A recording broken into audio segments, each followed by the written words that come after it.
भी बच्चा क्या करता है कि अभी जब उसके पास समय रहता है तो वो क्वेश्चन निकालने की कोशिश करता है। ये सबसे गंदी और गलत स्ट्रेटेजी है।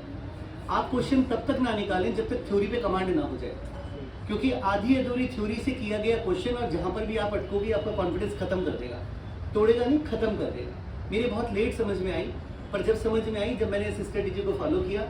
किसी भी पीएससी के पेपर से पहले थ्योरी पे कमांड होना बहुत जरूरी है, और उसके बाद सबसे अच्छे हैं पीवाईक्यूज। आप प्रीवियस ईयर्स के पेपर्स निकालिए, आरपीएससी की साइट पे सारे पेपर अवेलेबल हैं। सेकेंड ईयर के पेपर पूरे हो जाएं, उसके बाद आप और किसी को देखो। जैसे फॉरेस्ट का एग्जाम लगा था, ग्राउंड वाटर में केमिस्ट का एग्जाम लगा था, जो मेरा केमिस्ट्री का रिलेटेड है वो आप वहाँ से बढ़ो। बाकी ऐसे बायोलॉजी के लगते होंगे, ऐसे फिजिक्स में कहीं लगते होंगे। तो आप मटेरियल अगर आपको लेना है तो आरपीएससी के क्वेश्चन से लेना है, आरपीएससी के पेपर सेट से लेना है। फिर जब आपका एक एक बार सिलेबस पूरा हो जाए, अब आप स्ट्रेटेजी बनाइए कि अब मुझे दिन में 2 सब्जेक्ट को पैरेलल चलाना है, कोर, और बाकी मुझे पढ़ना है जीके जीएस, क्योंकि मुझे 40% की वो थ्रेशोल्ड को पार करना ही करना है। तो हम क्या करेंगे, मान लीजिए जैसे मुझे केमिस्ट्री ठीक लगता है तो मैं केमिस्ट्री के साथ बॉटनी फिर ख़त्म कर दिया, फिर जूलॉजी के साथ फिजिक्स फिर ख़त्म कर दिया। जितनी बार आप रिवीजन करेंगे धीरे धीरे आपको समझ में आएगा कि बहुत कुछ लिखा है लेकिन मैं उसको छोटा कर सकता हूँ। आप अपने आप उसको छोटा करते चलेंगे। अगर आप छोटा नहीं कर पा रहे हैं तो वो 2 रातें बहुत मुश्किल से निकलने वाली हैं, क्योंकि आपने 100 बार रिवीजन पहले किया हो, लेकिन एग्जाम से 2 दिन पहले अगर रिवाइज नहीं किया तो आरपीएससी के पेपर में बैठने से पहले का वो कॉन्फिडेंस ही नहीं बनता। कॉन्फिडेंस हमारा तब आता है जब हम पूरा उस रात को सब कुछ देख के गए। वो तब होगा जब हमने पहले से उसको छोटा किया है। ठीक, ये तो रही तैयारी की बात। अब आते हैं हम एग्जाम वाले दिन पे। आपका जहाँ भी सेंटर आता है, आप सेंटर पर कम से कम आधे घंटे पहले पहुंचिए। आपकी चेकिंग फिस्किंग होगी, उसके बाद आपको अपना रोल नंबर देखना है, शेड्यूल, आपको क्लास में जाना है। एक्चुअली में होता क्या है, एक साइकोलॉजिकल ट्रीटमेंट होता है कि अचानक से भीड़ देख के आप घबराते हैं, और जो भी पेपर में एस्पिरेंट होता है उसको हमेशा ये लगता है कि बाकी जो भीड़ है वो मुझसे ज़्यादा बेहतर जानती है, उसका कॉन्फिडेंस टूटता है। तो ये आप तब बचा पाएंगे जब आप उस भीड़ को हंसी मजाक करते हुए भी देखेंगे। इसके लिए आपको कम से कम आधे से पौन घंटा पहले वहाँ पहुँच जाओ। फिर आप धीरे धीरे उनके बीच में नॉर्मल होंगे, भले ही आप बात ना करें, आप अलग से बैठे, लेकिन आपको लगेगा कि यहाँ सब आपकी जैसे ही हैं। तो आप नॉर्मल हो जाएंगे, सब लाइन अप होंगे, रूम में जाएंगे, ऊपर जो जहाँ पर भी आपका नंबर आएगा। सेकंड, अगर आप थोड़ा सा भी डिले हैं, लेट हैं, और आपकी चेकिंग फिस्किंग के टाइम में पुलिस वालों से उम्मीद मत कीजिए कि वो आपको बहुत रेस्पेक्ट के साथ बात करेंगे, क्योंकि मेरा ये अनुभव है। एक बार हम ऑब्जर्वर बन के गए थे कहीं पर, और वहाँ पर हमने देखा कि एक बच्चा फुल स्लीव का शर्ट पहन के आया, और उससे मैं आरपीएससी में फुल स्लीव के कपड़े अलाउ नहीं किए थे। अब वो इस बात पे थे कि इस स्लीव के में आप जाओगे नहीं। बच्चा इस पशुपेश में था कि अंदर मैंने कुछ पहना नहीं है, मैं इसको उतारूंगा नहीं। तो उन्होंने ऑप्शन दिया कि इसको काट लो, हाफ बाजू कर लो। जाने क्या परिस्थितियाँ थी, वो बच्चा नहीं माना, उसके 20 मिनट खराब हुए। वो तो अपनी ड्यूटी कर रहे हैं, उनको आप ब्लेम नहीं कर सकते। ये जिस इमोशंस में आ रहा है कि मेरा करियर का सवाल है, कतई किसी को फर्क नहीं पड़ता आपका करियर, जो नॉर्म्स है आपको फॉलो करने पड़ेंगे। सबसे बुरी बात क्या होती है, आपका मेंटल स्टेटस खराब हुआ और पेपर खराब हुआ। पेपर वाले दिन सबको माफ करते चलना है, बस उस दिन का इंतजार कर लो, उस दिन तक गुस्सा नहीं करना है। जो भी बात आपके साथ हो रही है पी जाओ उसको। कंडक्टर ने डांटा, बस में बदतमीजी हुई, वहाँ स्टाफ ने बदतमीजी करी, कोई फर्क नहीं पड़ रहा। पेपर कूल माइंड से देके आओ, जिसके लिए आपने इतने महीने तपस्या करी है। थोड़ा सा भी आवेश आपको उस पेपर के 2 क्वेश्चन भी अगर गलत हुए तो रेस से बाहर कर देगा।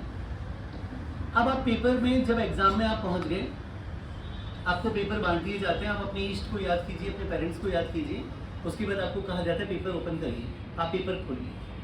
आप हर सब्जेक्ट में कुछ ऐसे टॉपिक चुनिंदा छांटिए जो आपने साल भर नहीं पढ़े हैं। जैसे हमारी केमिस्ट्री में कुछ थ्योरेटिकल चैप्टर्स में बोलता हूँ, biomolecules, polymer, surface chemistry, chemistry in everyday life. ये कुछ ऐसे टॉपिक हैं जो आपने नहीं पढ़े हैं, क्योंकि ये थ्योरेटिकल चैप्टर है। मेटलर्जी, पी ब्लॉक, तो ये छोटे छोटे के हम आपको नोट्स तैयार कर दिए, मोस्ट प्रोबेबली आपको आज ही मिल जाएंगे। अब क्या करते हैं, मेरी जो स्ट्रेटेजी थी, एग्जाम से 7 दिन पहले एक बार, जैसे अभी आप फ्री हो गए, एक बार इन नोट्स को थोरोली पढ़ के हाइलाइटर से अंडरलाइन कर आके और अपने इंपॉर्टेंट करके छोड़ देना इसको। फिर जब आप सेकेंड टाइम रिवीजन देंगे तो आपको वो हाईलाइटेड वाला एरिया ही पढ़ना है। फिर एग्जाम से 7 दिन पहले इनको धीरे धीरे खाना शुरू करो। खाने का मतलब है रट्टे लगाना। और एग्जाम से 2 दिन पहले सिर्फ इनको पढ़िए, यानी आपका सिलेबस 3 दिन पहले कंप्लीट हो जाना चाहिए। और फिर आपको सिर्फ इनको पढ़ना है, क्योंकि ये आपकी सेकेंड मेमोरी में नहीं है, ये तो आपकी प्राइमरी मेमोरी में अभी अभी ताज़ा ताज़ा। तो हमको क्या करना है, जैसे ही वो कहे कि now you can open your paper, जैसे ही आप खोलोगे, एवरेज बच्चा क्वेश्चन को शुरू से पढ़ता है। आपने एक सरसरी नज़र उस पर डाली कि मेरे पेपर में कहीं कोई कटाफटा नहीं है, कोई ब्लैंक पेपर नहीं है, यानी मुझे पेपर एक्सचेंज नहीं कराना है। अब आप अपना वो वाला पोर्शन खोलिए, जैसे केमिस्ट्री का पोर्शन खोलते हैं, आप वो क्वेश्चन ढूंढो, बायोमोलिक्यूल का कौन सा क्वेश्चन है, आप क्वेश्चन ढूंढो सरफेस केमिस्ट्री का, पी ब्लॉक का, मेटलर्जी का। ऐसे क्वेश्चन अगर मैं कर देता हूँ 4 से 5, बोनस हो गया मेरा, क्योंकि ये थोड़ी देर बाद मेरे दिमाग में नहीं रहेंगे, मैं तो इनको ताज़ा ताज़ा अभी रटा है, प्राइमरी मेमोरी में है, अभी भूलूंगा इनको।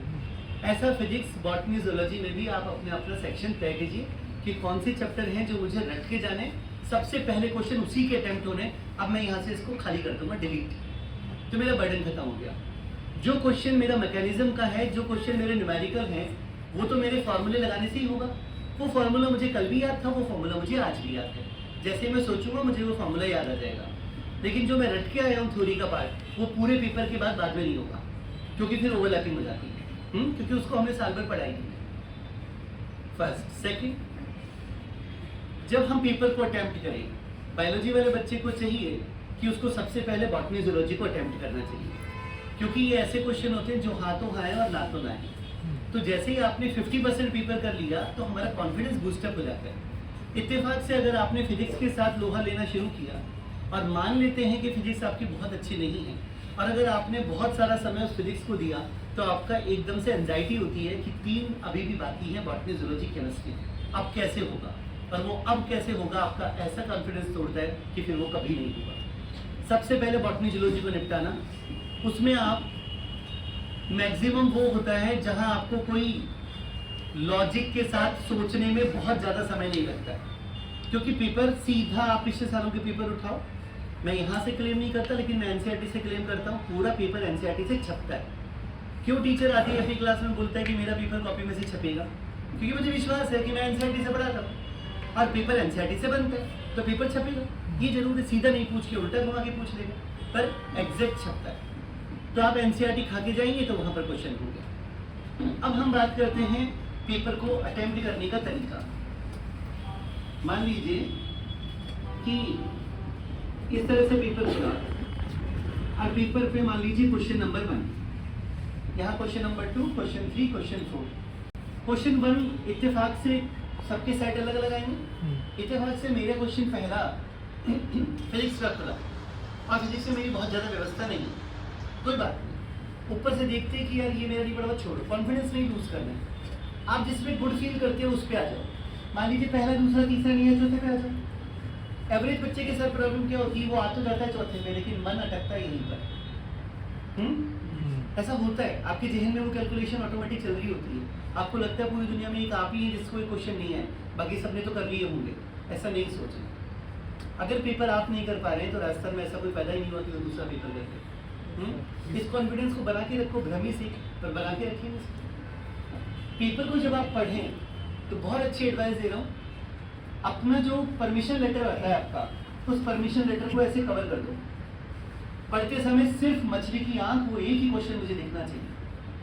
मैं वो पूरा पेपर ऐसे नहीं पढ़ूंगा, मुझे उसको छुपाना है, क्योंकि अगले क्वेश्चन को भी मुझे उसी शिद्दत से अटेम्प्ट करना है। तो मैंने इस पेपर को एडमिट कार्ड लगा के छुपा लिया और केवल यही क्वेश्चन मैंने रीड किया। और क्वेश्चन रीड करते समय मेरे हाथ में पेन है या पेंसिल है, मैंने उसको अंडरलाइन किया, निम्नलिखित में से इसका सही उत्तर नहीं है, और इसको सर्किल कर दिया, हाईलाइट।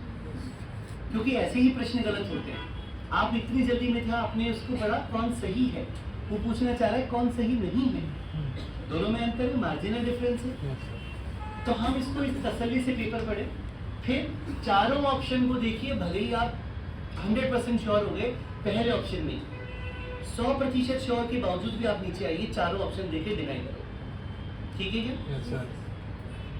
पेपर को अटेम्प्ट करने का तरीका ये होता है कि जो फर्स्ट शॉट होता है आपका, यही सबसे इंपॉर्टेंट होता है। इस फर्स्ट शॉट में आपको 3 टाइप के क्वेश्चन मिलेंगे। एक जो आप पहली बार में कर दोगे, दूसरा जो हमारा पूरा खानदान आ जाए तो नहीं देखें, जो हमारा है ही, जो हम पढ़ते ही नहीं है, तीसरा जिसमें मुझे लगता है कभी इधर, कभी इधर, 50-50%। तो आप पाएंगे पूरे पेपर का 25 से 30% तो आप यहाँ कर देंगे। इसका मतलब आप शानदार पोजीशन में हैं।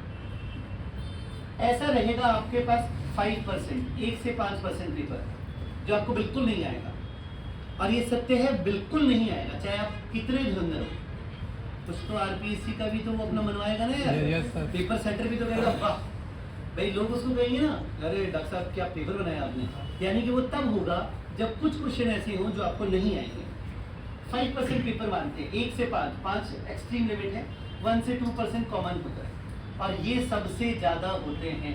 50 से 60% पेपर अगर ऐसा है, 30 से 40% पेपर अगर ऐसा है जिसमें आप 2 को अलग हटा दें और 2 में आपको डाउट लग रहा है, तो आपको ऐसे क्वेश्चन को दोबारा नहीं देखना, ऐसे क्वेश्चन को भी दोबारा नहीं देखना, केवल ऐसे ही प्रश्नों पर दिमाग और समय दोनों लगाने।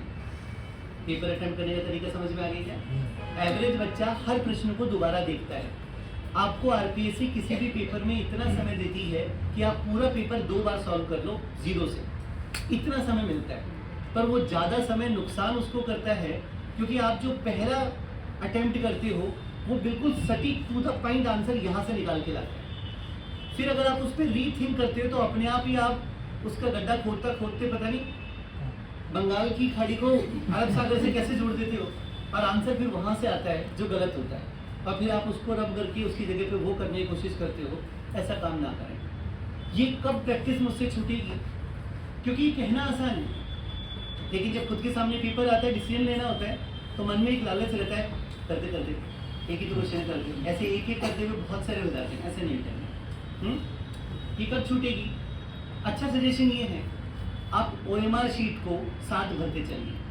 जैसे एक पेज कर लिया आपने 4 क्वेश्चन में से कुछ क्वेश्चन ऐसे जो मेरे बिल्कुल 100% श्योर हो गया, मैं हाथों हाथ भर दो उसको। अब आप भी फ्री, आप दोबारा नहीं देखोगे और देख के भी क्या कर लोगे, भर दिया जो भर दिया, बोलो। और जो ये है इनको खाली छोड़ दो। तो हमने क्या किया, अपने इन में मैंने जो हो गया उसको तो ये किया, जो नहीं हुआ उसको ये किया, और जो मुझे दोबारा देखना है उसको ये कर दिया। तो आप फ्री हो गए, आपका बर्डन फ्री हो गया, आपको पता पड़ेगा सेकंड राउंड में मुझे कौन से क्वेश्चन देखने हैं। तो फिर आप केवल इन्हीं प्रश्नों पर तसल्ली से सोचिए। सोचने के और पेपर अटेम्प्ट करने के 2 तरीके होते हैं। एक हो सकता है सोचते सोचते गोविंद की कृपा हो जाए, आपको ऐसे ही प्रश्न का आंसर मिल जाए, जो लगभग मुश्किल होता है। अगर ऐसा होता तो पहले ही आ जाता। तो फिर क्या करना चाहिए? एलिमिनेशन थ्योरी आरपीएससी में सबसे ज़्यादा काम करती है, बहुत सारा। ये पैटर्न हमने यूपीएससी से सीखा। यूपीएससी में आप कितने भी धुरंधर हो, जब आप प्रीलिम्स में बैठते हो, चाहे आपने पिछली बार इंटरव्यू दिया हो, जब आप प्रीलिम्स में बैठते हो तो आपको फिर पूरे चांसेस होते हैं आउट भी हो सकते हो। हर बार पेपर ऐसा होता है कि कितना भी धुरंधर हो, 30% 40% से ज़्यादा करता ही नहीं। बेस्ट है 30% का आपको पेपर आता होगा।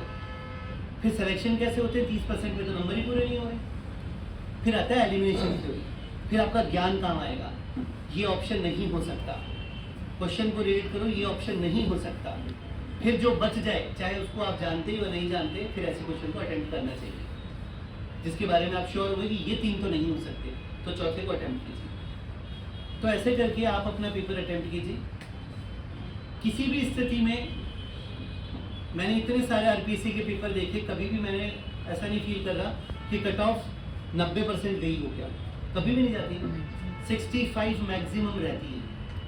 अब आपका उस दिन क्वेश्चन ये नहीं होना चाहिए सर कितने क्वेश्चन अटेम्प्ट करके आए। It is all up to you. अगर आपको पूरा पेपर आ रहा है तो पूरा पेपर करो, और अगर आपको लग रहा है पेपर टफ है और आप 60 के आसपास ही हैं और आपने पूरी जान लगा दी तब भी इतने ही हैं, तो नेगेटिव मत करके आना।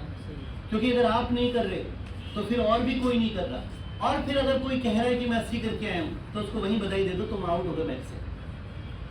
बात मेरी समझ में आई है? अपने आप पे काबू रखना। ऐसा नहीं है कि पेपर की टफनेस देख के आपको ये महसूस हो कि यार 65% पे मेरा नहीं होगा, मुझे इस पर ज़्यादा क्वेश्चन अटेम्प्ट करने चाहिए। नहीं, अगर पेपर का लेवल वैसा है कि आप नहीं सहज हैं उसमें, तो फिर उतने ही करके आइए जितने में आप सहज हैं। Is it okay? और लास्ट में आपको कि OMR के अंदर कांट छांट जितनी कम करेंगे, क्योंकि वो ऑप्टिकल मैग्नेटिक रीडर है, आपकी नहीं सुनेगा वो। तो अगर इंक कहीं लगी है तो उसको सबसे ज़्यादा सावधानी से संभाल के और इन्विजिलेटर से किसी भी तरह से कोई पंगा नहीं लेना है, क्योंकि इन्विजिलेटर ही आपकी OMR को उस बॉडी तक पहुंचाएगा जहां पर वो चेक होगा। तो हमें उससे सौहार्दपूर्ण वातावरण बना के रखना है और ऐसी कोई गलती नहीं करनी है। ये मेरी तरफ से था। अब आपकी तरफ से कुछ क्वेरी हो तो आप पूछ सकते हैं। अरे मीटिंग बंद, शपथ आप आपके घरे जाओ। बस बंद करना, मीटिंग बंद हुई।